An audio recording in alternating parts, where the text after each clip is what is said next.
Welcome to another episode of Routes Through Pokemon Adventures, where I, Shea Locke, and I, Ruby, venture through the manga and anime series of Pokemon. Now, recently, we just beat both the Fire Gym and Viridian City Gym because there wasn't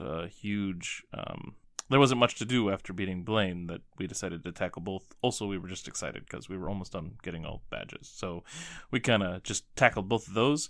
So once we get back to the video game episodes, after a long string of anime and manga episodes, we will be detailing our journey through Victory Road and the Elite Four, and probably catching one more a couple more legendary Pokemon. So this is going to be a long gap of episodes between the video game episodes now, as we detail because the anime has a lot of filler stuff in there as well, and there's an interesting side direction even in the manga. So we'll be tackling a lot of stuff in between these two video game episodes to catch up to both the Blaine's Gym, and then a few more episodes, and then doing the Viridian City Gym episode. So if you are one of those that are only listening for the video game, I'm sorry. Tune in again in 2024. We'll eventually get there, I promise. And this gives me and Ruby some time to actually work our way through and maybe finish, get closer in filling out our Pokedexes and things like that. Yeah, so before we dive into the chapters and everything, let's catch up on where we're at in our own journeys with Pokemon and things in life. So I know recently we've gotten a little further in Scarlet and Violet. Oh yeah, we did do Pokemon. We got a little bit further in Scarlet and Violet. We've done 3 gyms now, I think. Probably. The Electric Gym, the Bug Gym, and the Grass Gym. Because we just did Iono. Yeah, the streamer. She had Electric. What did the chef have? Grass? Okay. Or Bug. And then there was another gym in there? Yeah. I kind of remember. Oh, Smoliv. Smoliv was the first one, I thought. Yes, Smoliv, then Sunflora, then the streamer. Oh, so she was the Bug Gym, and then it was the Grass Gym, maybe. Smoliv and Sunflora. Oh, well, that doesn't make sense either. I don't know. Which one was which? Who knows? Anyway, Bug and Grass. Because, what was Iono's last Pokemon that wasn't an electric Pokemon, but then it terrestrialized and was electric? It was the it was a ghost or something, wasn't it? It was the evolved form of, in Pokemon Go, you have to trade it for it to evolve cheaper. Phantom, maybe? Was that It was like a Miss Devious or something. Oh, Miss Drevis? I don't think that one's a tradable one in Pokemon Go. It's the evolved form of the... Miss Magius? Probably. Yeah. Okay. Yeah, so we've done those 3 gyms. We've done 1 Team Star. We're really close to another one, which I think is Dark type. And we've done Cloth already as far as the Titans go, and now we just did Bombardier. Mm-hmm. So we got to learn a little bit more about Arvis's backstory and why he's doing what he's doing because of his dog Pokemon. And you said water and sad story, and I was behind you the entire time. Well, it seemed like you wouldn't have been that far behind because we were still talking to it, but I didn't know, and we were far away from each other, so I couldn't talk to you or see what you were doing. So we were texting, so I just used very short sentences. Water. And I was excited because that means because now we can travel through water. Yeah, and after a little bit after you said water, I'm like, oh, water. And then you said sad story, and I'm like, yeah, what the heck? So yeah, that's where we're at there. And Ruby, you recently got a Switch for you share it with a couple siblings. Oh yes. So we also got another copy of Pokemon Violet. So now 3 of us can play. Yeah. So that'll be fun. We've got a whole plan, because then we'll get another Switch in Scarlet by the time we get there, and then everyone will get to play everything. Yeah, it'll be a good time. And let's see, with Pokemon Go, just recently finished up Fashion Week. Oh yeah, I didn't catch anything during Fashion Week. Yeah, I did a decent amount of catching for that, and I did the timed research and everything, so... Oh yeah, that's time research. That's over now. But yeah, so I got a couple of fancy-looking Dragonites. And, what? Yeah, he has a bow tie and stuff. It's fun. Yeah. Well, I have 2 of them, so I can maybe give you one. Yes. I think then that means the Master Ball thing I think is over now too. I knew it was supposed to end sometime this month, but I finished it a little while ago, so I haven't been keeping track. Me neither. But I have it, and you have it. Mm-hmm. And your mom has it. Mm-hmm. And you also got the one from the other research, and you already used one, haven't you? Well, that's because I got a Galarian Articuno. Yeah. It was cool. incense on the road, so I had to use a Master Ball because otherwise I really gonna wanted escape. it. Yeah. So, yeah, I think that's mostly where we're at in our Pokemon journeys at the moment. Oh, and just for funsies, like, this isn't Pokemon related, but I just recently have been playing a couple of new games for me. There's one called Eastward, which is kind of a role-playing game. It's going eastward. Oh. It's probably not east, is it?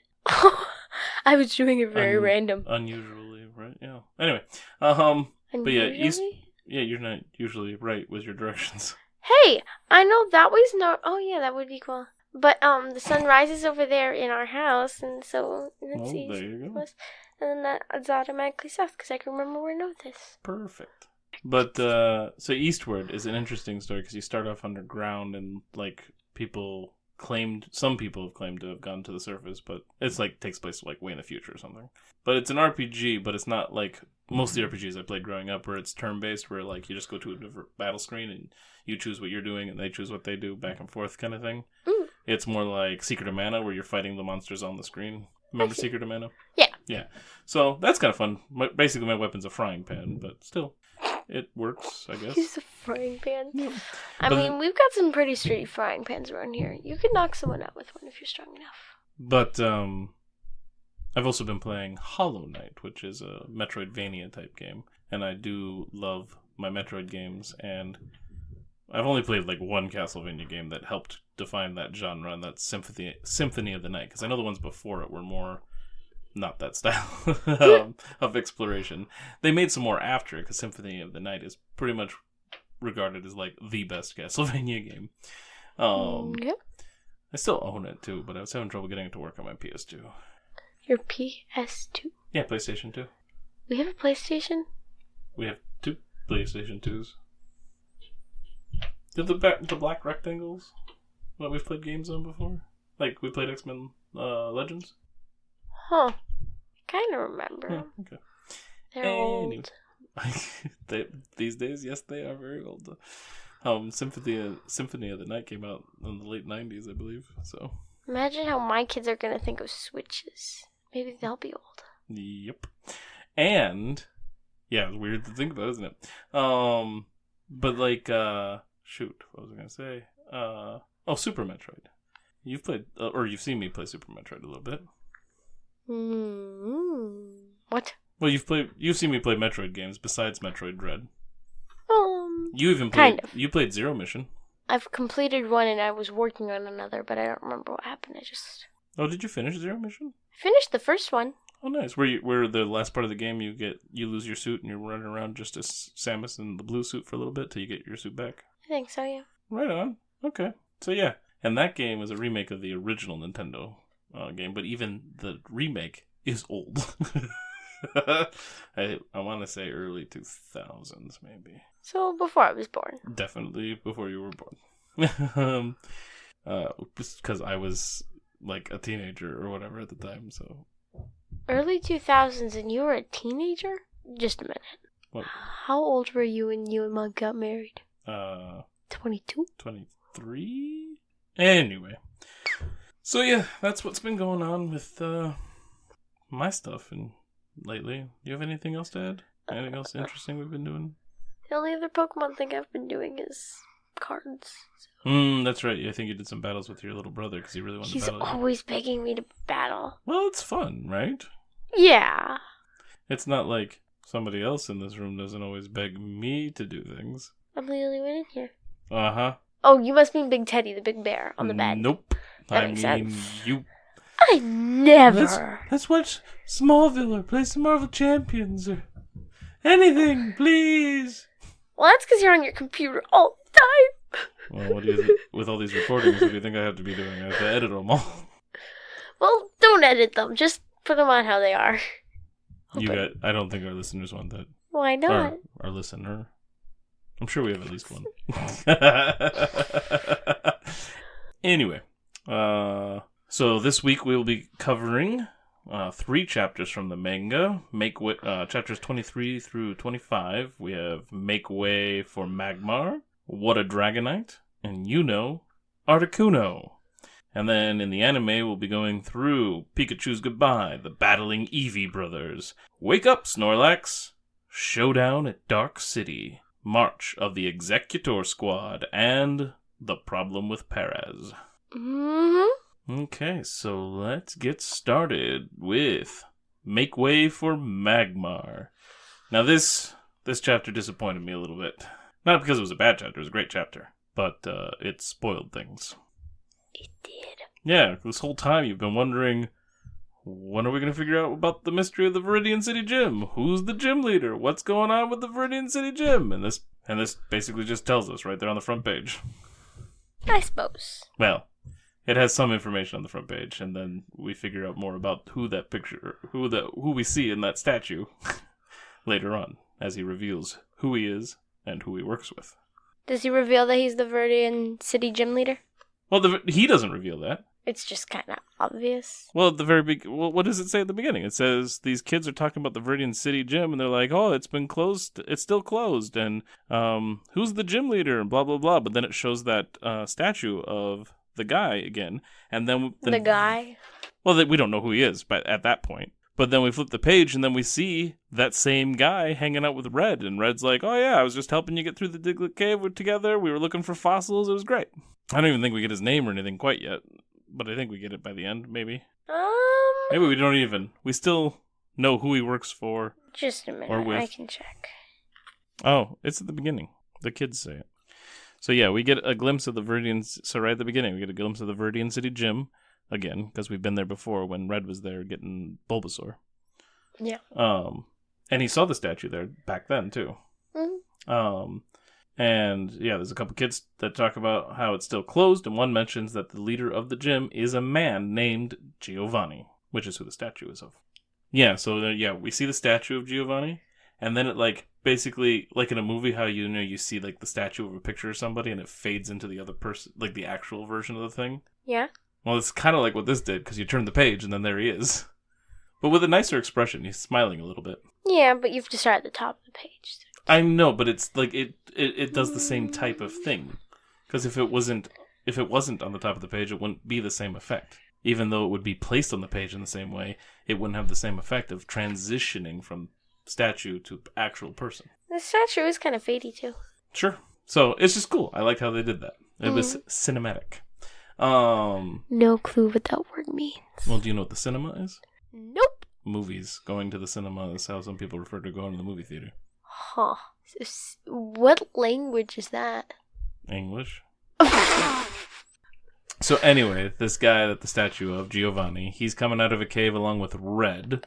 And they're coming out of Diglett Cave on the Pewter City side. Because remember, there's one near Vermilion City. And we did this much earlier in the game than what they're doing it in the story of the book, right? Mm-hmm. Because we did it pretty much right away. Because that's also how we ended up finding Mr. Mime, I believe. I think he was the one in the house over there that we traded. Probably. Yeah, something like that. Anyway. But they're looking for fossils, and they have like a bunch of rocks or something, which they're going to get examined at the Pewter City Museum. And you remember the Pewter City Museum? Mm-hmm.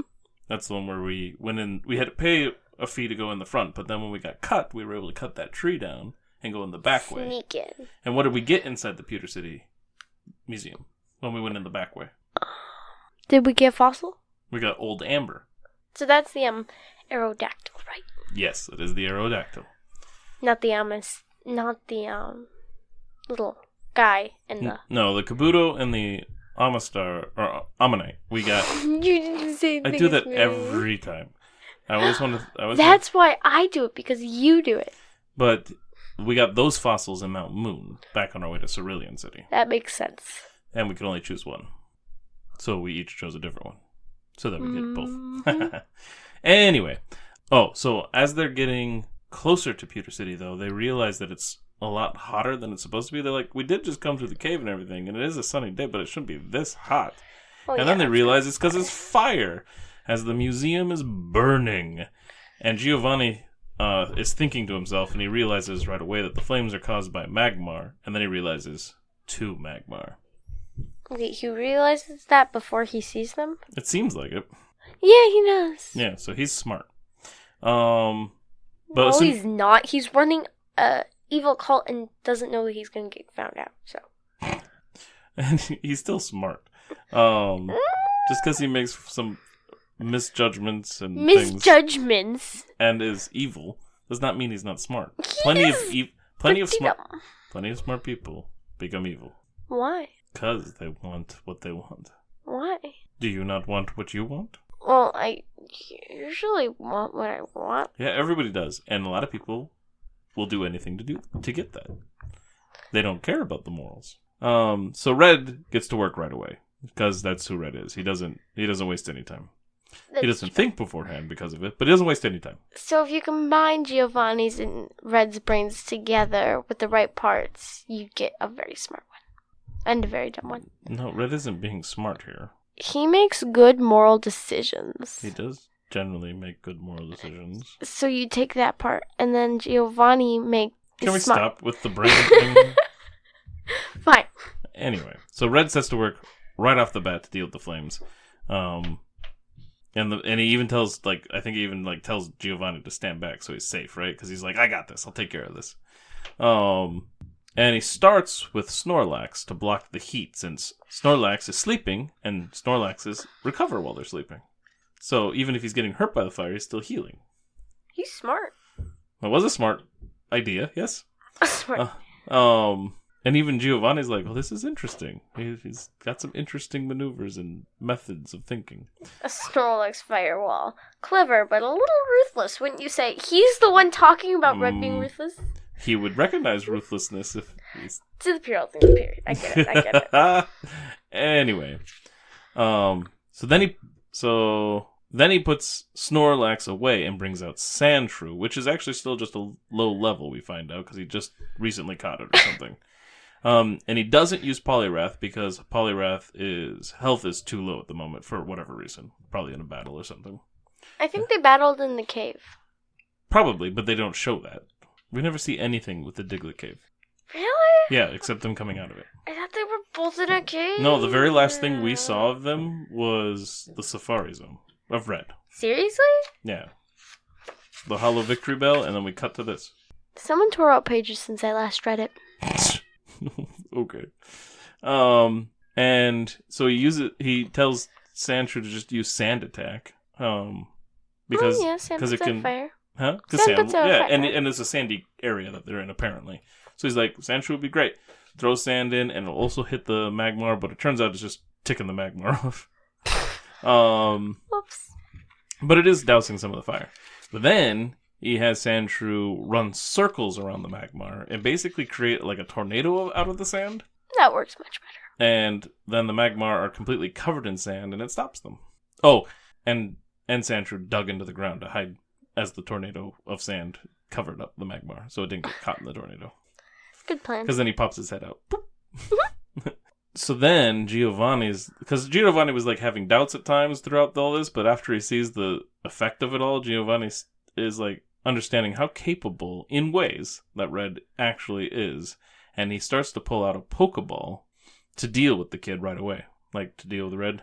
But then Red has Sandshrew return, and he tells Giovanni, because Giovanni's like, aren't you going to finish them off? And he's like, no, they can't do any more damage. I've beaten them. They're unable to defend themselves, so I'm not going to hurt them. Yeah. And that's when Giovanni's like, oh, and he puts his Pokeball away, because he decided Red is too soft. And that is going to catch up with him, and he doesn't have to do anything, because Red will destroy himself by doing things. Because he also talks about how Magmar do not forget about what's been done to them, and they will hunt him down. Will they though? Well, no, they won't, but they would, is what Giovanni's thinking. I don't even know if he tells Red this, I can't remember, but he definitely understands what Magmar would do. So then he even decides to go ahead and be nice and give Red some old amber, which is what we get at the museum. Yeah. Just not from Giovanni. and the museum doesn't burn down. I think I'm glad about all that. So then, after Red is gone, The Magmar get free, but then are suddenly frozen in ice, and we see it's because Giovanni used Cloyster. And Giovanni sees Red, he sees him as too soft and therefore weak, and that will end up destroying Red. Then he decides to prove that he's not the soft person that he sees Red to be. He has Cloyster finish the job, and the Ice Magmar are shattered, and therefore killed. That's, brutal. And then Giovanni's coat, which had some little patch thing on it, symbol on it, it blows open, and right under where that patch symbol was, it reveals the R on the clothes beneath. He is a part of Team Rocket. What? He's a part of it? And the way he talked about leader Lieutenant Surge and Koga and stuff earlier in the issue there, it suggests that he's the leader, I think. Also, I just know who Giovanni is. Well, yeah. And that's pretty much how that issue goes. So then we cut to What a Dragonite. And this kind of picks up where we were picking up in our video game playing, where he needs to use Surf, which he doesn't have yet. We did, but he needs to find it because we got it in the Safari Zone. Mm-hmm. So he's swimming with his Poliwrath and Krabby, and he's holding an item finder. Yeah. Which is exciting to see. I never hold item finders. No, you would let me do all the item finding. Yeah, you said you would, so I'll just accept it. Anyway, and he flashes back to a conversation he had with, at a Pokemon Center when he was talking to Oak about the 5 HMs. And apparently Red has found 3 of them and taught Ivysaur Cut, Pikachu Flash, and Snorlax Strength. So he can move the boulders, he can cut through the trees, and he can see in the dark caves. But Red wants Surf now so he can get to the Seafoam Islands. And because he knows Blue already has Surf, and we get a flash of Blue surfing on his gold duck. Mm-hmm. So he finds it. He finds the Pokeball with the HM. But before he can reach it, a bunch of Magikarp, and I think there was a Tentacool or Tentacruel or both or something, swimming in the midst of it all too. But they're all, swimming frantically by, and we see that they're fleeing a Dragonite. Mm-hmm. So then Red and his Pokemon are knocked out of the water by the Dragonite. I think he just whips them with his tail, and they all go flying. And they end up on this, tiny little rock island. It's just big enough for them to stand on. Pikachu tries to zap him, and his face is so funny on here. The Dragonite, and he's like, no. Right. So then Red comes up with a plan, because he still really needs that HM. So he sends Red... he doesn't send himself. He sends Pikachu, tied to an Ivysaur vine, down to pester the Dragonite. So Ivysaur is basically fishing with a Pikachu lure. That's funny of stuff that happens later. Yeah, so then Ivysaur pulls up Pikachu after he successfully annoys the Dragonite, who then pops out after him. But before Dragonite even popped out, Snorlax was charging because he had Snorlax ready to go, and charges, and Snorlax plows right into Dragonite's gut. Mm-hmm. However, we find out that the tiny little rock island can't hold up against Snorlax and Dragonite on top of it. I'm so surprised. So it all breaks apart, and Red swims as fast as he can, but is stopped by a blast from Dragonite because he shoots towards the Pokeball. And the ball breaks, and the HM flies out, and a boulder then falls down and pins Red at the bottom of the water.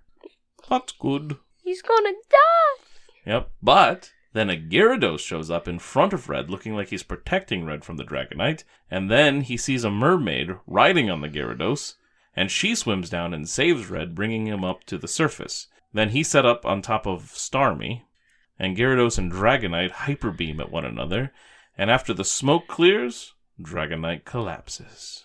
Then a girl with legs climbs up onto Gyarados, holding the HM, but she declares it is useless now and tells Red that he should have gone to her, Misty, if he needed to cross the water. And she was both the mermaid and the one with legs. I don't know how she was a mermaid for a little bit, but she was. Yeah, did we ever see her be a mermaid before? No. She's called the mermaid trainer or something like that in the game, on the sign. But she's actually a mermaid in here. For a little bit, yeah. I don't know what that's about. I don't know if she's actually a mermaid or if she just has a suit that helps her swim or what. I really have no idea. It's weird. They don't explain much about it. At least as far as I could go. But yeah, and that's pretty much how that one goes. And then we have chapter 25. Articuno. So Misty is teaching Red how to ride Gyarados. Well, Team Rocket is somewhere on Seafoam Island. and an Articuno is flying around above the island, and they're like following it or whatever. Trying to get the Articuno. Yep. And then Red crashes Gyarados onto Seafoam Island, burying him and Gyarados in the sand for a little bit. Yeah. Misty explains that the HM is destroyed, and so he can't teach anyone Surf, so he should just take her Gyarados ball. She also explains that Gyarados is completely rehabilitated now, because remember, Gyarados was all messed up from Team Rocket when we first met him. Because of Blaine. Because of Blaine, yes. So then Misty, before she goes, takes Krabby right off of Red's belt and says she'll borrow that Pokemon in turn while he borrows Gyarados. And so we had an actual trade take place, which makes sense because I think he had 6 Pokemon with him, and still does technically. But so he couldn't carry anymore, right? Mm-hmm. So that was cool. I love it when they have like some of those game mechanics show up, like with the Machamp in an earlier issue with when Red and Blue accidentally traded Pokemon for a while. Yeah.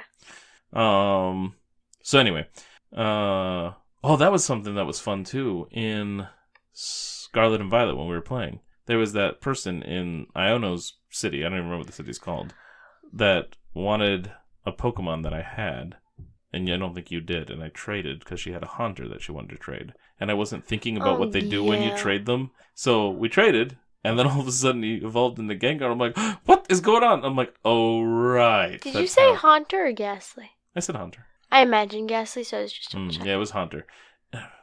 And the name had something to do with haunting or haunty or something too. I forget what it was. But anyway, it was an exciting moment anyway.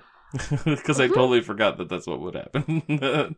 Yeah. So I knew what was going to happen. I'm like, I just wasn't even thinking. I was like, sweet, I have the Pokemon I need to trade for this thing, and I love my ghost Pokemon, so. Well, if you love ghosts, give me all your Eevees. No, I would love a ghost evolution though.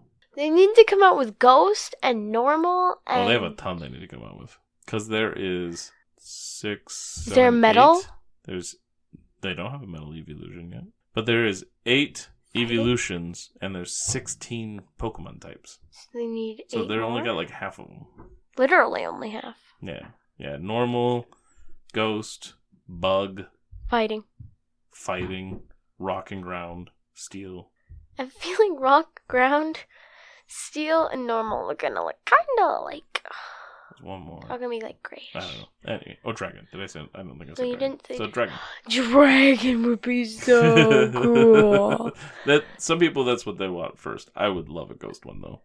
Although I do think the joke about how to get a ghost evolution is hilarious. What's the joke? Well, you just use a different kind of stone called a brick. Took me a minute. Yep, you just killed the Eevee.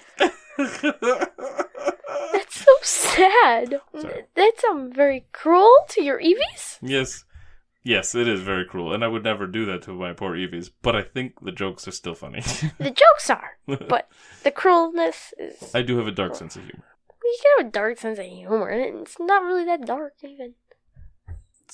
Some people think anything to do with, like, killing something living would be pretty dark, so... I mean, it's mean, but you're never going to do it in real life, so I don't get the point. Which is why it's a dark sense of humor, because it's like morbid stuff. It's like, oh man, that's... I guess. Whereas some people don't find that even funny at all. I do think that's funny. Okay, so, yeah, Misty leaves with the Krabby. Red has Gyarados. He goes further into the island and finds it starting to get cold and that the trees and plants are withered. And he's like, the Articuno must be nearby. Because Misty mentioned how there was legends that there was an Articuno in the Seafoam Islands. Mm-hmm. So Red decides to take out all his Pokemon so they can all look for Articuno together. And then he's like, and I should introduce them to Gyarados. So he pops Gyarados out as well. Oh, but Gyarados was evil. No, he wasn't. He just pops out. And because he even has like music note. Because he's like being nice when he's talking to the other Pokemon. But they're all terrified of him. Because he had been evil. Well, some of them had seen him be evil. But even then, he's still rather intimidating looking.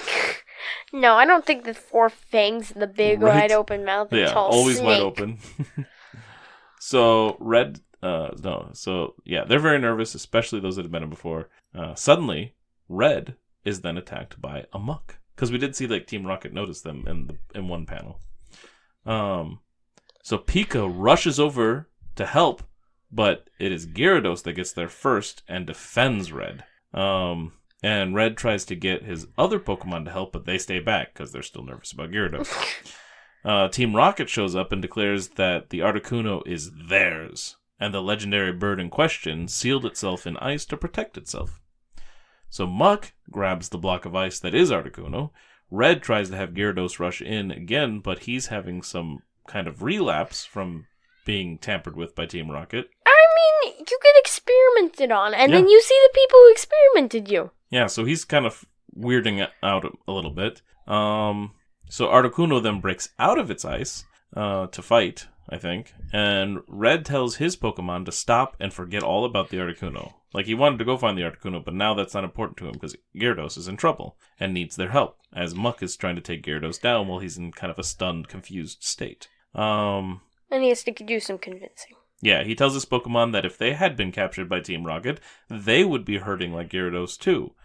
Then Eevee rushes in, super determined, and Red remembers that Eevee had been experimented on by Team Rocket before as well. So, of course, that really triggered Eevee, and he's like, you're right, and comes in. And I love it, because I love Eevee, so Eevee gets this cool moment, and I'm like, yeah!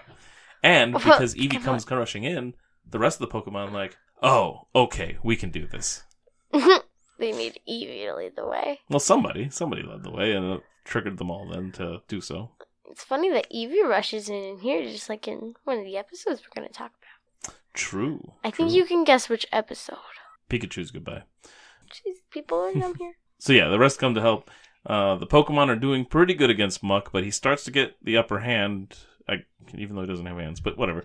Meanwhile, Articuno... he technically has hands. Kinda. You can get rid of them and pop them out. Sure. Bum, bum, bum, Meanwhile, Articuno is fending off Team Rocket, but then it rushes in to help with the Muck problem. Gyarados is finally snapped out of his weird daze, and Articuno gets away. Now, all of Red's Pokemon are getting along, and they're ready to continue their adventure. Yay! And that's what we're covering for the manga this week. So now, on to the anime. So, our first episode is episode 39, Pikachu's Goodbye. Here, I know we have Ash and everybody find a ton of Pikachu in the forest. Like, some Pikachu showed up in, like, the grass, and they kind of were skittish towards them or something. Pikachu thought he saw something. Yeah. So he went to investigate it. And it was a Pikachu. Another Pikachu. Two Pikachus. And they were kind of getting a... He was a little skittish, like you said, because he smelled like human. He smelled him. That's right, he smelled like human. That was part of the problem. But then they go and find the Pikachus. Mm-hmm. And Pikachu goes in there and little, like... Pichu, essentially. I guess it's just a baby Pikachu. Yeah, there are some little baby Pikachus that are not Pichus, because Pichu does not exist yet. I'm just going to call them. No, I know. It's just Pichus. funny to me. So a Pichu comes and is like, hey, it's actually fine. And they do a handshake with their tails. And then they'll accept him. And then Ash runs in there. It's like, I want to be their friend too. Wasn't that on your Pikachu card last week? Or not last week, 2 weeks ago? But you had that card that talked about them doing a little shake, basically, with the exchange of electricity. That's with their how I knew. So, yeah, it's kind of fun how they're connected. Mm-hmm. And they did that in the actual cartoon as well. Although, yeah, it makes sense. Anyway. And then there was like a whole incident where one of the Pokemon falls in some water, right? A river? Yeah, Ash scares them all away because he's stupid. And Misty, he's stupid. And Misty and Brock... Well, Misty probably He did just rush in there, didn't he? Yeah, he rushed in there, standing all big and tall, waving his arms up and down. Yeah, Ash is, not the wisest individual. But he had a very pleasant face and was all excited to go see them. Yeah, but, well, that's just it. He was excited. He was an excited kid. Not thinking about how it would freak everybody out. Brock and Misty got mad at him. Or they explained it to him. He couldn't do that. And he's like, but I just want to be their friend. Yep. Imagine a giant coming waving his arms at you. So when they're fleeing, that's when one ends up falling into the water off of a tree or something? Or was he even on a tree? They're just walking down the path, and then a Pikachu is going in the water going, Pikachu, and so or then, something. And then Ash's Pikachu goes in to save him, but then they're both kind of in danger. Yeah. But then the rest of the Pikachu climb a tree. Are in a tree, yeah. Lower each other by hanging onto each other's tails or something. But they just trust each other. The one jumps. Yeah, they just start jumping and just expect to be caught. I love it. It's insane. And they worked really well together because they succeeded. Mm-hmm. So then they get all to hang out with the Pikachu. They start throwing them up in the air, going Pikachu or something. Oh, yeah. Cheering for him. Yep. But like Ash and Brock and Misty and all the Pikachu end up hanging out then after that. Yep. So did Ash help him save them? Yeah, I think so. I don't remember what he did, but I think he helped somehow. Like he had to pull the last Pikachu in or something because maybe the last one jumped off. Yeah, and then they were all like chanting Pikachu, Pikachu, with their little fists going up in the air. So they all get along, and throughout the whole time that they're together, Ash starts, because it's something that Brock and Misty say too, I think, but like he starts to realize that Pikachu really gets along with the other Pikachu. Yeah. And so Ash doesn't say it outright, but he's starting to think a lot, and towards the end of the episode, he eventually decides to leave Pikachu behind. I know there's another incident before that, but like he's going to leave Pikachu behind. There is. Team Rocket. What did they do in this dumb episode? So they I remember that show part. up with their insulated nets. Oh, is this when Ash actually helps? Oh, maybe because they were camping out by the fire, and Pikachu was sleeping with the rest of the Pikachu. That's right. So this is when Ash and his friends and that's help. why they like them too later. That's right. Okay, so yes, we have. But even during that, like Ash was still able to. They were close enough that they could see that Pikachu was getting along with the other Pikachu. There's like a line of bushes. Because like Brock and Misty kept commenting on how well he was getting along with them. Mm-hmm. And then they have some more comments later on. Well, too. Brock says like it's really great for Pikachu to be here with his own kind. Yes, things like that. And Ash is like feeling depressed about it because he's realizing he's right. But yes, Team Rocket shows up to capture all the Pikachu. They use an insulated net, so electrifying didn't work, and then they scoop them up in the hot air balloon and fly off. Ash and them try to stop them, but they get shot down. There's one Pikachu up in the air balloon that they're trying to catch. I remember this. Yes. So Ash and them, they try to rescue him, but then Team Rocket shoots them with a net that pins them down to the ground, so they're struggling, so they can't do anything. And then we see stuff about the Pikachu in the balloon. Yeah, so there's Pikachu in the balloon, and they all try shocking the net, which for some reason I thought was going to work at first, or maybe I didn't. I don't remember. I think they tried that even before they lifted off. Yeah, but it didn't work. Because it's insulated. But they're mice, so they just start chewing. Yep, they just chew right through it. Yeah. They only make one hole, though, for whatever reason.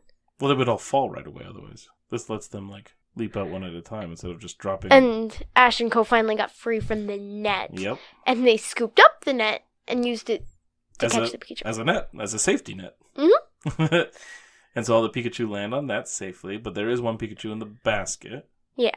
And they're trying to catch it, and it's zipping around, and they can't find it at one point, and it's like standing up on like the fire blower thing or whatever. They're like, it was almost like a horror movie where it's like, because he's just standing there, and then he probably just electrifies him, and that's what explodes them off or something, right? Yeah. Because I don't remember what they do after that, so I'm pretty sure that must have been what blew them. One of the Pikachu put their teeth into the balloon.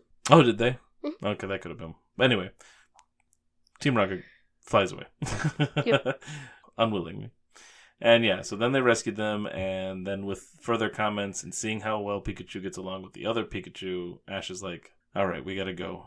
Pikachu, you stay here. And Pikachu's like, wait, what? And seems a little confused, and he's like, no, you stay here. And so then he leaves, and he runs. Yeah. Because Pikachu kept trying to follow at first. And Pika's just like, what the heck? But then Ash has this little flashback montage thing of all the times that, like, when he first got Pikachu, got electrified with Oak and all that stuff. Just like kind of like with the Bye Bye Butterfree episode, right? Mm-hmm. And Brock and Misty catch up as well. But then all of a sudden, as they get further on... There's a hill. Yeah, there's a hill, and all the Pikachu arrive on top of the hill, and they cheer Ash's Pikachu and Ash to get to be together again. And that's all hunky-dory, because Pikachu wants to be with Ash. He's like, no, it's great. I got to hang out with these other Pikachu. That was fun, but I'm with you, buddy. We're pals. Yeah, Pikachu's like, I'm going to follow you no matter what, so take me in or not, but sucks for you. Yeah, it was also really interesting, because the episode right before this, I think, is Snow Way Out. Technically. I mean, it got aired later, but it's technically the one that they had right before this, and that... Like, there was a lot of, like, moments between him and his Pokemon, including Pikachu, and how they're good buddies and friends. I mean, so it makes sense that Ash didn't want to say goodbye to him, but at the same time, it's just like, you gotta really pay attention to what Pikachu wants too. Does he want to stay, or does he want to be with you? He thinks he knows best for Pikachu. Ash often thinks he knows better than a lot of people, but especially Misty. He doesn't usually think he knows better than Brock. It's true. Although he's impulsive enough to make them all go up that mountain, so, Anyway. Mm-hmm. And that was that one. So then we have episode 40, The Battling Eevee Brothers. Oh, yeah! So we got Eevee, Jolteon, Flareon, and Vaporeon all in and one Glaceon. episode. Glaceon's in there. No, because Glaceon doesn't exist yet. But we had everything that did exist at the time, and it made me happy because I like Eevee. How'd that episode make you happy then? Because I got to see Eevees. Even though they were all trying to make the one evolve. The Eevees were not trying to make the Eevee evolve. The brothers were. The Eevee evolutions were in on it. Okay. And I got to see them all do, like, a lot of action. And, that's true. And the little cute Eevee got to star in the show and do the final touches, so... Yeah. Eevee might be my favorite Pokemon. Glaceon is second for sure, if not first, but... Yeah, Eevee's greatest. Alright, so... Ash and Co find an Eevee tied to a tree with food and a water dish. Yeah, that are both full. And so they think he was abandoned, but obviously he wasn't. They're both full dishes. And he's tied up, so if he, like... They wouldn't tie it. That would just be cruel to tie up somebody. Anyway. And, like, the person made sure he had a hollow tree that he could duck under. And wasn't there, like, a collar or something that helped them find the address of where they needed to go? So, like, come on. Anyway. But Misty is still hoping that she'll get to keep the Eevee and is the one holding it for the whole journey to because she even said she was going to evolve it into a Vaporeon. Yep, because, of course, water trainer. Mm-hmm. So, yeah, Misty hopes to... Yeah. So then they reach the location, and there's apparently an evolution party going on. Mm-hmm. And we learn throughout the conversations that it was actually put on because the Eevee was supposed to be he was the star of the show. He was supposed to be evolved during this. Mm-hmm. Because the brothers never thought to ask their little brother who had the Eevee if he even wanted to evolve an Eevee. They're all just pressing it on him. Well, they just assumed, right? Because everybody evolves their Eevee. So, like, they just assume that of course he's going to evolve his Eevee. And they just all think that a specific evolution is better, which is why they each have a different one. So, I mean, like, I get it, but they need to chat. I mean, you know how you get with your siblings and they get with you, right? Like, you guys assume things and just push things because we're all part of the same family, so you think we're all think alike, but we don't, right? Yeah. Like, we don't always think that, but we can get caught up in that. And another cool thing about the party is they give us, like, a view of all the Pokemon or whatever, and they all are Pokemon who actually evolve from stones in the game. Yeah, they're either already evolved or going to be evolved, and they are. And even Misty brings out her Horsey, which I believe also gets evolved by a water stone. Maybe not. It doesn't get evolved in this episode. No, but I think that's how it evolves. Yeah, probably. But either way, she has Horsey swimming in the fountain. I just remember that much. Well, Horsey's a big part of the show. Yes. Yeah, Horsey plays an important role. And yeah, we saw like a Poliwrath or whatever, and we saw like Ninetales and... Exeggutor? Oh yeah, Exeggutor. Seeking, maybe? No, I don't know. Just a bunch of evolution Pokemon. I don't remember which ones were all there. Wait a minute. In the March of Exeggutor, is that the name of the episode? Don't even. I know. There's problems with it. I know. They'll probably guess the problem. But remember what the forest is called. Viridian? No. Viridian I'm pretty City? sure it was called the Leaf Forest. So, conceivably, it has leaf stones in it. And it was probably near a leaf stone. Is what we're going to say, just to make ourselves feel better. But the stone has to touch it. Yeah, so that's what I'm saying, it probably touched it. But it was obviously just an evolution. It just timed out perfectly. No, it didn't. Anyway, we're not on that episode yet. So, Team Rocket sees all these evolved Pokemon. Oh, well, let's go back. So, Mikey is the kid that owns the Eevee, and he's upset with Ash and them for bringing it here because of the pressure that they're putting on.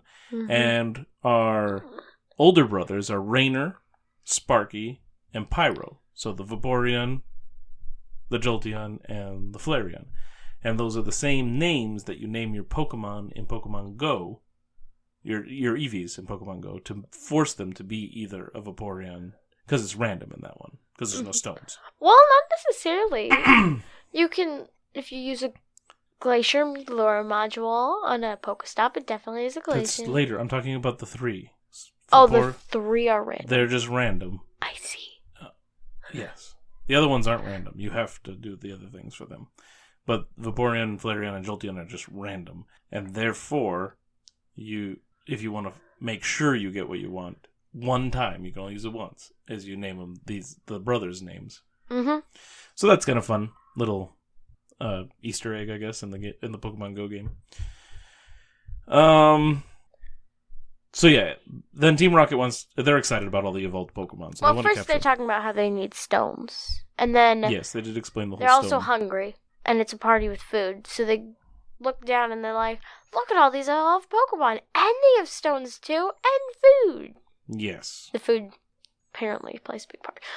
The Meowth is annoyed about them wanting the food. Mm-hmm. But anyway, so they hatch a plot to steal the Pokemon. They successfully grab the Pokemon, including Horsey, and Horsey's on the back of the vehicle. In a cage. That has bars. Yep. They're all in cages. And it's spitting out ink blots as they drive away. So Ash and them get to follow the ink spots and get there. Uh-huh. Before they arrive to where Team Rocket is, Team Rocket has the Eevee out, and they're like, all right. And they have the 3 stones. Because each of them wants to evolve into something different, because they all think one of them's better. I don't remember which one wants what. But like... Flareon was Jesse's. Okay. And I want to say Jolteon might have been the other guy. James? Yeah. The other guy. Which would mean Vaporeon was... Or was it Vaporeon was James? Something like that. Yeah, anyway, they all want something different. So then, because they can't agree, they're like, well, what happens if we just do all of them at the same time? So they decided to put all 3 on at once, which I thought was interesting, because the experiments that Team Rocket was doing in the manga was trying to get all 3 evolutions and stuff with the Eevee, because remember, he kept changing from each evolution. Oh, yeah. So that was just an interesting tidbit. So then the gang get there and start rescuing the Pokemon, and Team Rocket brings out Arbok and Weezing to fight. Yeah. And Jolteon and Vaporeon and Flareon, I think, get involved in this battle. Mm-hmm. But then they all get their butts kicked, including like Ash's Pikachu and stuff. Well, they did do a decent job in defeating a couple of them, or hurting them. Beating them up a little bit, but they still end up being and then smogged Eevee, out of something. of So course. Eevee gets to jump in and star in the show and do the final blows. And he does some kind of like weird charge tackle or something. I forget what he called it, but it's not a real move, I don't think, in the game. But it was cool. And that was tackle attack. I think it was something tackle. I don't think it was just straight up tackle. Oh. I could be wrong though. But yes, and tackle is such a weak move too. But because it's just a beginner move.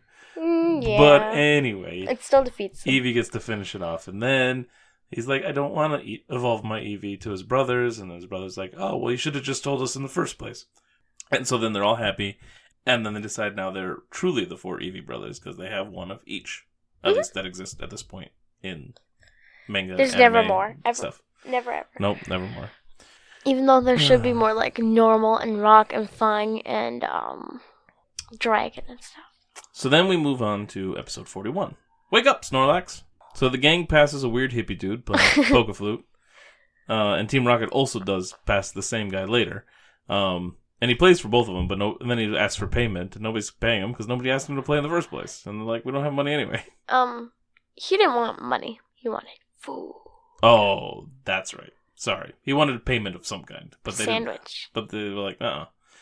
And then... Well, they didn't have any. Right. They're complaining about how hungry they were. Yeah, they're always out of food. Except for when they're not complaining, then Brock has this delicious meal made, so... Yes.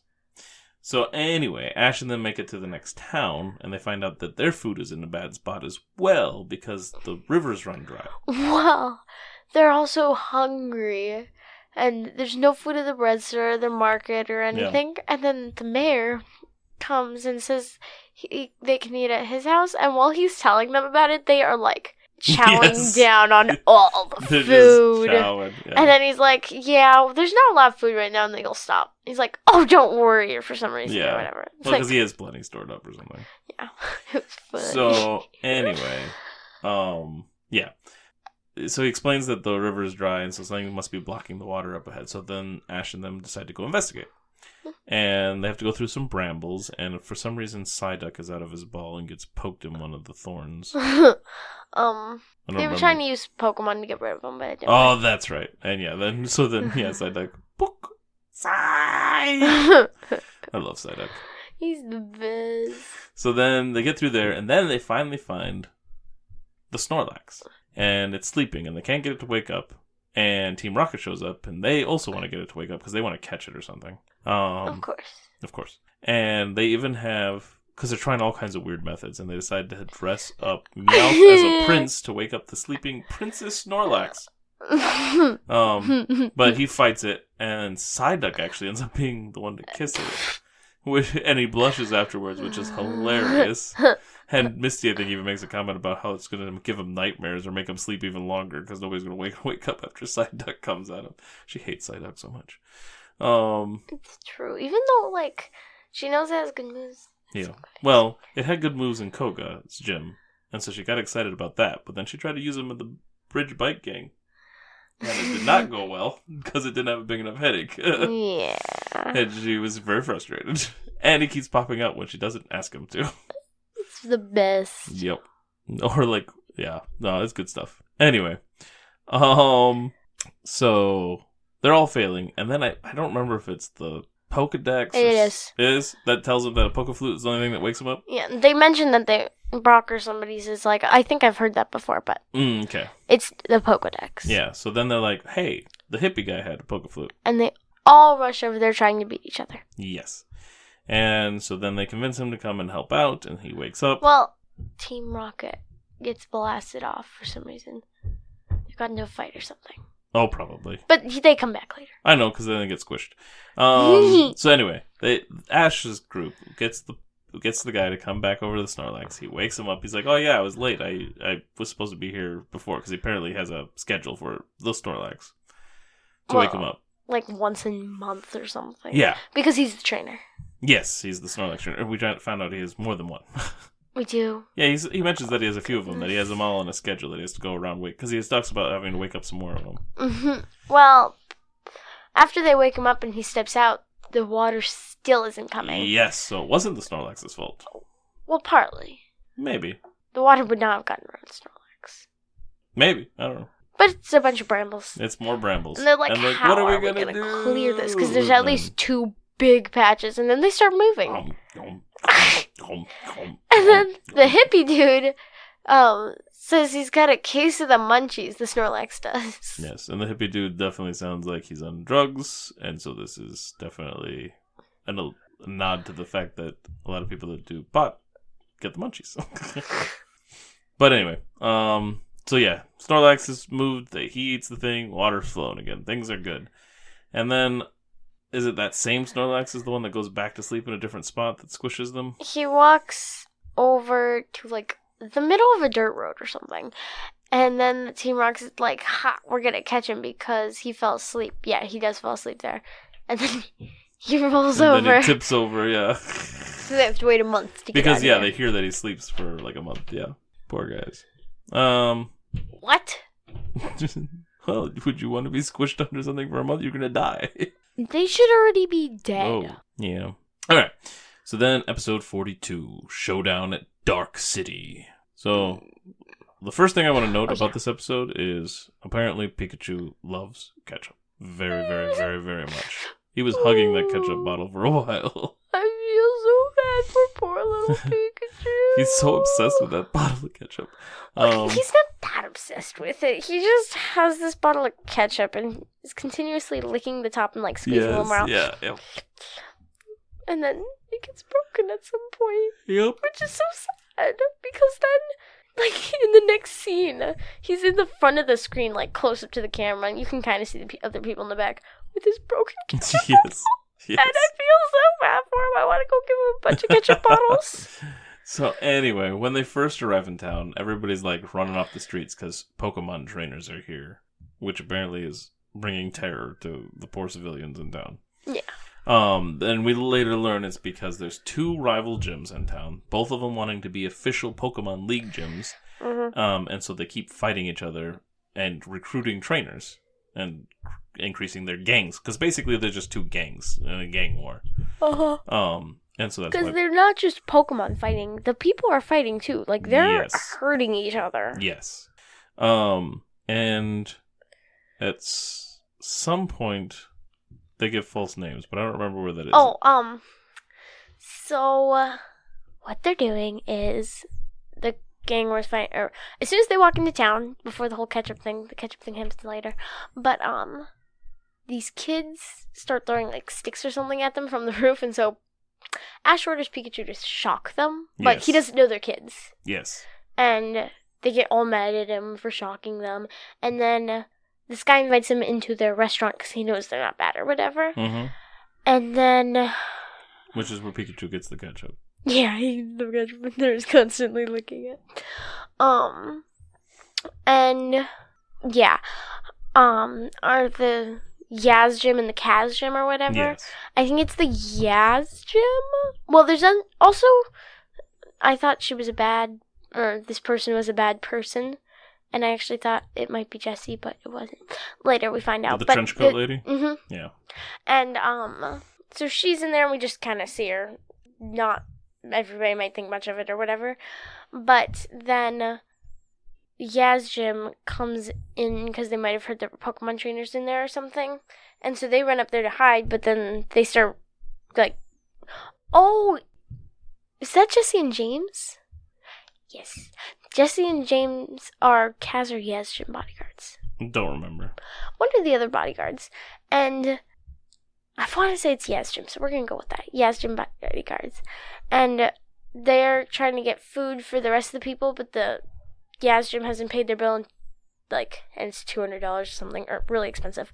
And so he's like, I can't give you food. So they start getting mad, but then Ash defends the guy.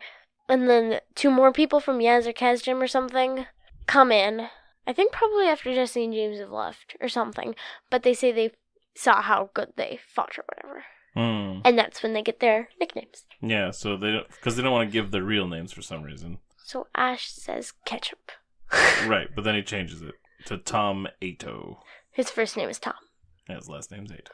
Which makes person for well, and then Tom Missy becomes Anne, last name Chovy, so Anne Chovy.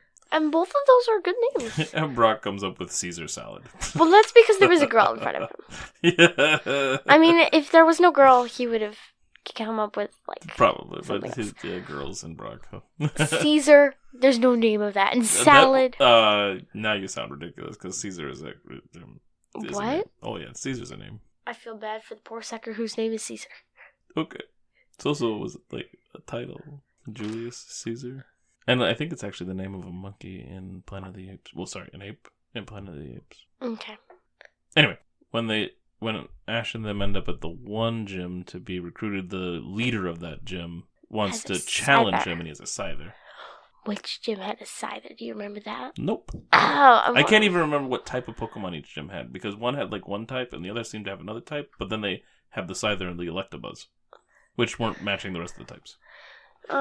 There was one with mainly rock and normal, which was the Electabuzz. Okay. And the other one had... I don't know. It doesn't matter. No, it does. It really doesn't. So... is it just a grass gym in general? I don't think so.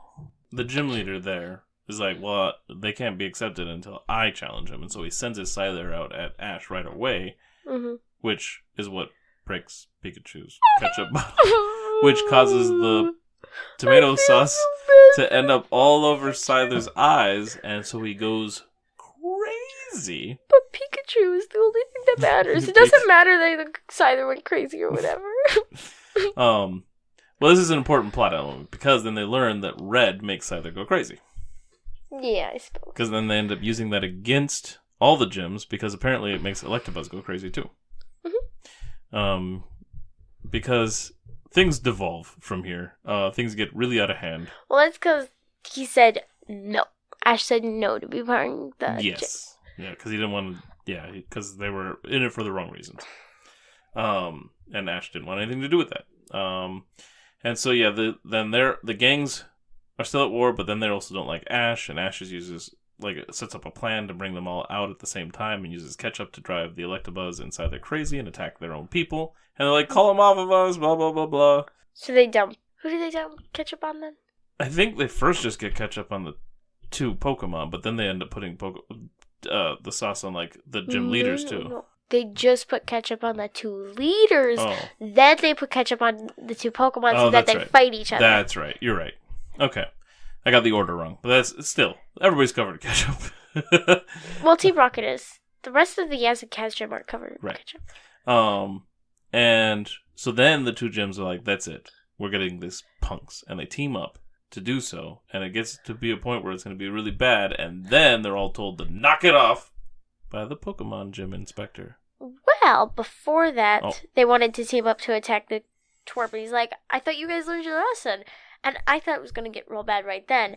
But then he's like, fine, Pikachu, Thundershock, which shocked the whole ground. Right. I forgot about that part. And then they tried to attack him again, and then go ahead. Yeah, and so then they're all told to stop, and we see it's the trench-coated person, and that's the Pokemon Gym Inspector, and it turns out that it's just Nurse Joy in disguise! But she is still Well, she is an inspector, but, like, that was her inspector outfit, I guess, but still, yeah. It's Nurse Joy. She was disguised so that people didn't know the inspector was there, kind of thing. But yeah, it's Nurse Joy, and she's like, no, neither of you get to be the gym. You both suck. You're both doing it for the wrong reasons. You could learn a lot from this kid right here. And so then they want all the wisdom from Tom Ado, and he's like, I should have picked a different name. Because that's what they know him as, is Tom Ado. Ash Ketchum wouldn't have been wrong. Because it doesn't matter in the end. In the end, it did not matter. You were right. But he didn't know that. He should have. Well, because he's in a cartoon, so of course it all turns out. So yeah, and then they have to learn his wisdom. And then we move on to episode 43. Is this the last one? Second to last one. Is that this one was the Trouble with Paris? No, it's the March of the Exeggutor Squad, which we also brought up a little bit earlier. We brought up, or I brought up? You brought up and we talked about. Thank you. All right, so episode. You're ridiculous. It matters. Okay. In the end, this is gonna matter so much. Now I want to play a song for you, but I will refrain for now. Episode 43, March of the Exeggutor Squad. So Ash and Co. arrive in a town with a festival or circus or something going on. Circus. I thought they said festival, but it definitely has some circus. Festival. But they have some circusy stuff. Yeah. And there's a magician there who gets fired. Yes, there's a lot that happens there, but ultimately he gets fired. They do laugh at Misty because she helps with the thing at one point, and she's all dressed up as a Goldeen. But, I mean, not as a Goldeen, but with a Goldeen skirt. A Goldeen-themed outfit. So anyway, magician gets fired because he sucks. Melvin.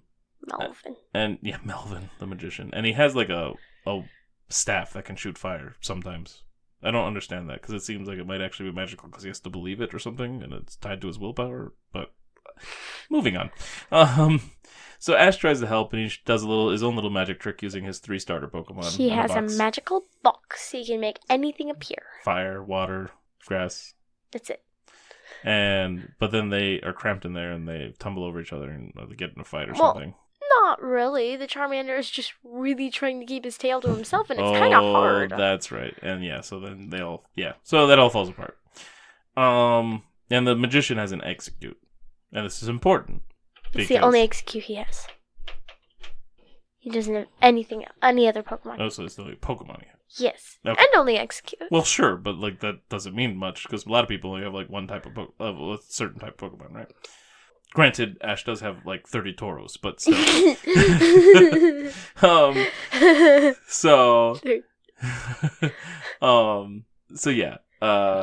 Ash ends up falling forward onto the ground, like he's on his knees, and the Exeggutor doing a weird movement, and he gets hypnotized by them. And Misty and Brock don't seem to catch on to that quite yet. And Melvin takes advantage of it. Yes. And he even has Ash pull a cart, because Melvin is in no shape to walk. And so he gets to ride in the cart with his Exeggute, as Ash carries them off to the Leaf Forest. Mm-hmm. To catch Exeggutors. There's no leaf stones that we've ever heard of that are in here. So, he wants Ash to catch all the Exeggutors in there for him. No, he wants him to beat him up, and then Melvin will catch him. Well, whatever. He wants Ash's help to catch Exeggutors. And that all goes well to his plan. And then Team Rocket shows up. That screws everything up. So they go in there to take the Exeggutors from Melvin, because Melvin's a wimp. But then Exeggcute tries to hypnotize him, so they turn away from Exeggcute. Oh no, Exeggcute starts to try to hypnotize him, touches a leaf stone by accident, and evolves into an Exeggutor. He does not touch a leaf stone. It was probably buried in the leaves over there. It's fine. It looked just like a leaf, but it was a stone. There were no leaves in that pile. He was standing on the ground. You don't know that? Yes, I do. No. I saw the episode. No. It was buried a lot under the ground. Dude. It's hard to see. Anyway, so the Exeggcute evolves into an Exeggutor, thanks to the power of the leaf forest, and because it just radiates all the leaf stone energy. and so why didn't he evolve as soon as they walked in there then? Because he wasn't quite ready. How does he had to level up a little bit? Because that's how you evolve. Is leveling up. He didn't level up. He sat there with Melvin while Ash and his Pokemon fought. Anyway, so it evolves into Exeggutor, tries to hypnotize Jesse and James. They turn away, but then the rest of the Exeggutor also do it. So Jesse and James and Meowth all get hypnotized, but the Exeggutor all hypnotize each other as well, which sends them on a rampage, including Jesse, James, and Meowth, which is hilarious. And everyone thinks the forest is moving. Yeah, everybody thinks the forest is moving. Eventually, Ash gets to be brought back up to speed because he's free of the hypnotic stuff somehow at one point. I think he got trampled. That's probably right. So he's with Misty and Brock, and they're all, and Melvin, I think, might be with him at some point too. But they're all trying to figure out how to stop what. I'm just Melvin. They go back to the town, and they find out the mayor or whatever is like, oh nope, the Exeggutors just trashed this place. They're heading to like this dead end thing that's going to circle them back and come through here. When they come back through here, we set up a bomb to blow them up. Time bomb. Yep, a time bomb to blow them all up. And of course, the rest of the gang's like, what? We're not doing that. Of course, they don't have a say on it. So like, we got to stop the Exeggutor before they all get destroyed. And so the best method, and we're actually using type advantage here, is we get Charmander out, and Melvin has his fire staff that they're like, hey, believe in yourself, use the stupid thing. I love Charmander so much. Charmander is fantastic. I love Charmander. Keep that in mind, people. And so Charmander and Melvin are working on it, and they're getting tired out, and you can see like sweat on Charmander and stuff too, because it's really hard work, but he still pushes on, and so that's what they use to try to encourage Melvin to push on with his staff. And so they both team up, and Charmander evolves into Charmeleon, and they succeed. You mean Charmander evolves into Charmeleon? No one likes Charmeleon. It was exciting. It's fun to see the Pokemon evolve. Sure, but Charmander is cuter than Charmeleon and much better. And was friends and loving and like Snow Way Out, and now he's kind of a jerk face. Right. But yes, because Ash is not a good enough trainer yet. Charmeleon does not listen to him. Well, we don't learn that till the next episode. Doesn't matter. It's what is going on. And then I think Charmeleon ends up burning Ash in this episode, right? Yes. Yeah. He's like, hey, Charmeleon, whatever. And then Charmeleon's like, and burns his face off. And that's pretty much how that episode ends. Melvin sucks. Yeah, he's a jerk. So then we get our final episode for this week. Episode 44. The Problem with Perez. Let's see if my head can handle this one. So Team Rocket are making plans, and Jessie and James start to head off, but they find Meowth has a bad fever. Yes. And Jessie touches him, and her hand starts burning, apparently. And so they're going to leave him behind, and then a girl shows up and yells at them, but they eventually convince her that they're superheroes. And because Meowth isn't theirs, so they're not leaving their Pokemon. Well, also, Jessie or James were going to head off, and they're like, what about Meowth? And the one who's about to head off goes, he still has 8 lives left. Yes, that was funny, because he's a cat. But anyway, she has a little potion thing for him and heals him up, and so then he's super smitten with her, because she took care of him, was super nice, and like, it's almost like he loves her, like, romantically, but it's just that he wants to be her Pokemon, basically. I know this is out of order, but basically they do find out that she plans to make even a better potion with a Parasect mushroom. And so he ends up wanting to be the mascot for her stuff. And he convinces Jesse and James that he would get lots of money as the Well, mascot. he doesn't necessarily want to be the mascot. Right, but he wants to be with her. He needed something to convince those two. Yes, and so he uses that to convince those two. He doesn't really care about the money in this situation, which is weird for Meowth. But anyway, back to like the main characters. They end up in this little shop trying to get some potion stuff, and some creepy old lady is talking to him. But it turns out she's not creepy. She was just trying to be creepy and creep them out, because then the girl is her granddaughter or daughter or something. Granddaughter, and shows up. And that's where they learn that she wants to evolve her Paris into Parasect. Mm-hmm. Because Brock tries to hit on her about the potions and stuff, and she's like, "You are Pokemon trainers, right?" And he goes, yeah." And then she's like, "I challenge you to a battle." And she's like, "I will accept that." Of course. So basically, she wants her Paris to get in some battles so that it will finally evolve. Paris. And Paris is super scared and super cowardly. Yeah, Pikachu was gonna do a Thunder Shock. Ash is like, "Pikachu, Thunder Shock!" And then Pikachu jumps up and he's like, "Well, maybe just a little static thing." And like, when you exchange static to something or whatever, you know that feeling? That's probably what he did to Paris. And Paris still flipped upside down and was like, "Ugh, I'm defeated." Squirtle made it rain a teeny bit. Like, you might have got splashed by a water fountain. Well, at some point, Paris, like, pinches Pikachu by accident or something. That's later. Is that later? Mm-hmm. Okay, because Pikachu's about to retaliate. Yeah. Yeah. Okay, so yeah. But that's after he, like, uses little things he used and are Pikachu, so brave. he used Squirtle. Did he use Bulbasaur? Or did he skip right over to Charmeleon at this point? I'm pretty sure he just skipped Charmeleon. Yeah, I don't think Bulbasaur came out for that. Charmeleon. So Charmeleon, of course, doesn't obey and really lays into Paris then, freaking it out. So that doesn't help. No. And that's what causes Paris to run away, right? Yeah, so Paris runs away. So now they have to go find it. While they're looking for Paris, Meowth finds Paris. And he knows about this whole plan because they were spying. Mm-hmm. And so he's like, "Well, I will get Paris." That's when he has to do convincing. About money. Yes, that's right. That's when he convinces. So he's like, "Yeah, I will get this." So he has Jesse and James send out Arbok and Weezing separately. Arbok first. Yep, Arbok comes out, and as Arbok goes to attack the Paris, who's hiding behind its like little pinchers or whatever, Meowth quickly stomps on its tail, stopping Arbok from moving and collapsing, so that it's just laying there in front of Paris, and so Paris goes over and pokes it and wins. He's like, "Paris."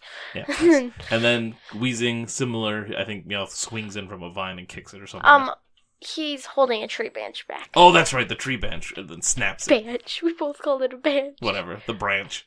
Snaps it and takes out Weezing, and then again, Paris was hiding, but then comes over and pokes the Weezing and wins. He's feeling a little And so then stronger. Meowth fights the Paris, and of course takes a dive. Well, like, he stands up, and then Paris comes and pokes him. Yeah, he's like, "Oh!" And then Paris is like, "Oh." Yeah, so Paris gets super excited and even climbs up a tree and gets on a branch. He's like, "Paris, Paris, Paris." Like, there's like a different tone in his voice, and he's like, "Ready." "I'm ready for anything." But then we hear Ash and them calling Paris and coming closer, so Team Rocket has to hide. So they do. And they find Paris in the tree, and they're like, "Paris, what are you doing up there? Get down." Well, Jesse's like, now he thinks he's all Tarzan. Yeah.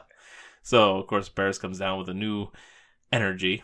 And then what happens? I don't remember the order of operations. Paris convinces, they fight. Who fights? Pikachu. Pikachu. He starts. And that's when Paris pinches Pikachu. He, pokes his tail, and Pikachu is still standing there and goes, "Pikachu!" And was ready to do his attack. Yeah. And then Ash goes, "Pikachu? And so Pikachu just flops down with a white flag. That's right. And then, loses. So That's funny. Right. So then it's time for Charmeleon again. Because Ash is like, "Charmeleon, you were my bud. You're gonna." Well, because Charmeleon was a great bud. Yeah. So then Charmeleon, of course, goes crazy, and yet Paris still wins. Mm-hmm.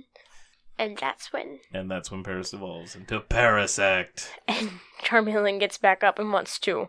Yes. He definitely wants to hurt it again. And she's like, "Parasect, stay back." And Parasect is like, "I'm ready for this." And, of course, stun spores him. Oh, that's right, the stun spore, which makes it so Ash can get Charmeleon back in. It's called Spore Attack in this, but it's Stun Spore. Basically, yeah.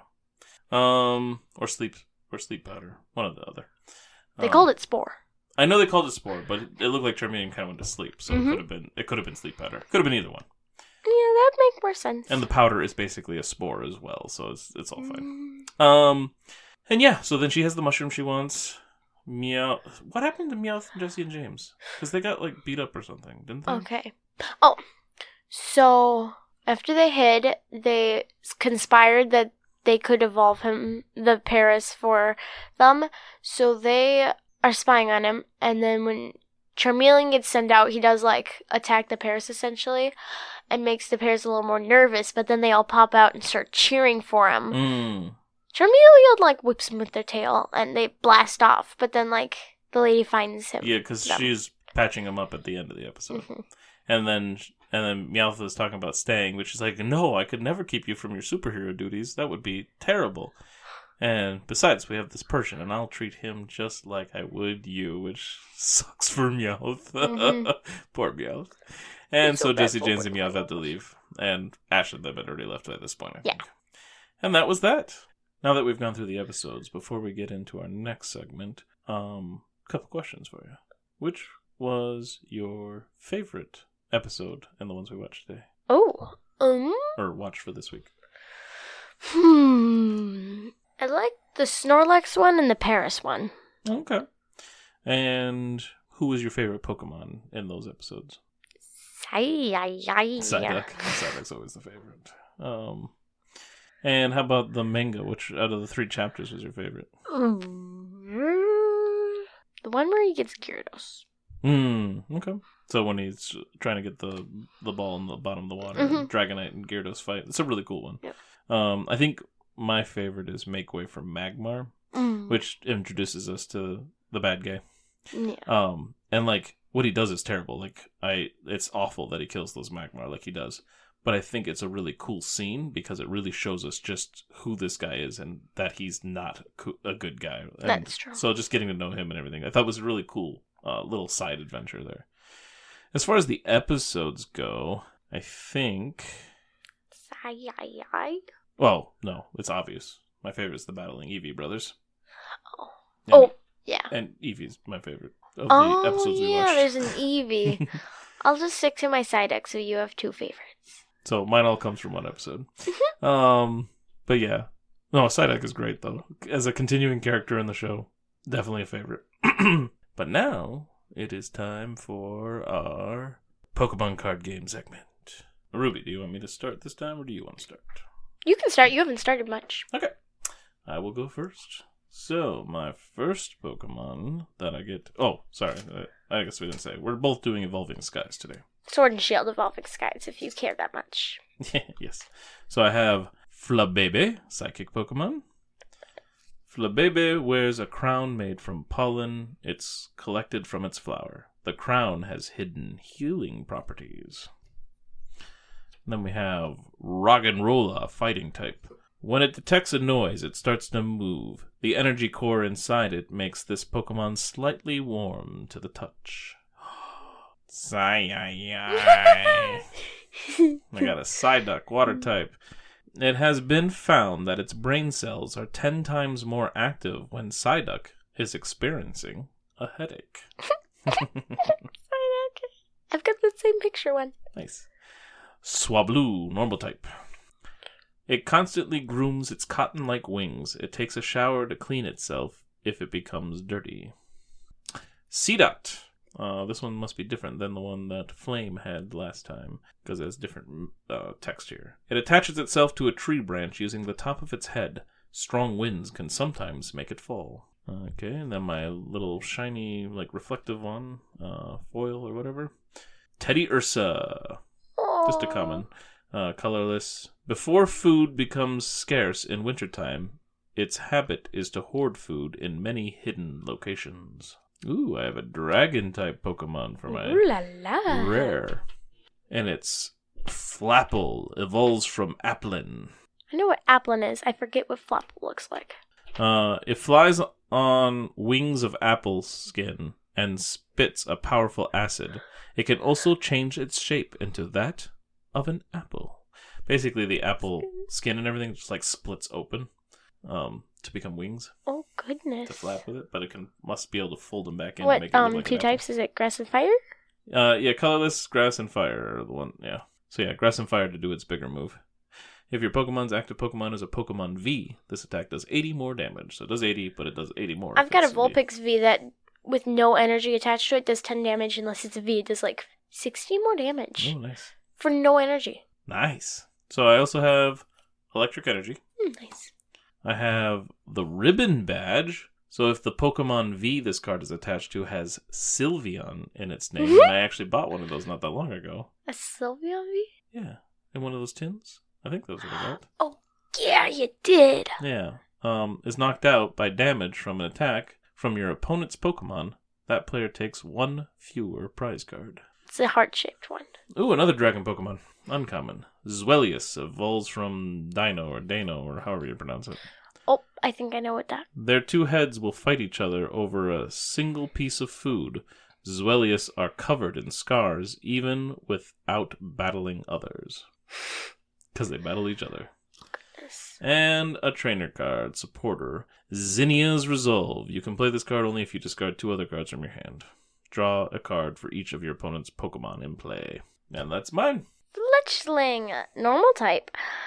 Its body is always warm. Trainers who live in cold areas apparently sleep with it in their bed. It actually has resistance to fighting. Wait, that's not how that's supposed to work, is it? Its resistance is fighting. Yeah. And it's normal type. Fletchling is a flying type. That's why its weakness is electric. Mm-hmm. And resistance is fighting, because flying is also strong against fighting type. Huh. So even though like a Pidgey, even though it's a normal type, fighting is not very effective against it. Interesting. Love Disc, water type. Love Disc makes its home in coral reefs in warm seas. It especially likes sleeping in the space between Corsella's branches. So this is all about where they sleep and how it's warm. Gossifleur. Yes, grass type.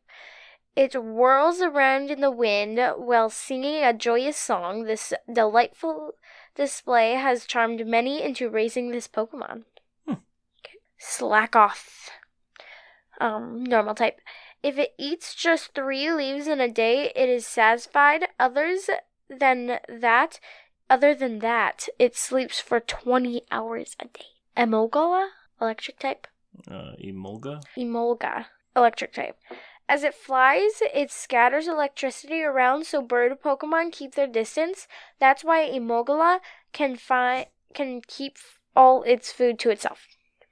Ooh, as my shiny one, Fletchinder, which evolves from Fletchling.